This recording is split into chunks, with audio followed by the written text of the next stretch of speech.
করছিস কেন? মা, কালকে তোমার জামাইয়ের আই50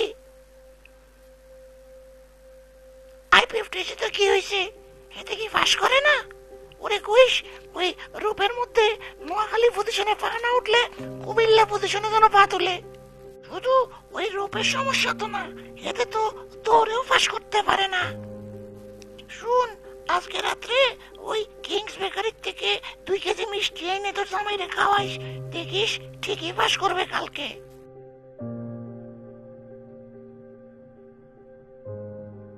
টেনশনে মাথাটা একদম ব্যথা করতেছি, আল্লাহ জানে ফাঁস করছে নাকি ও আজকে।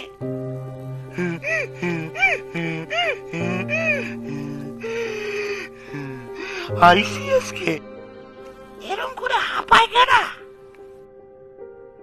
তুমি কি আজকে ফাঁস করছো?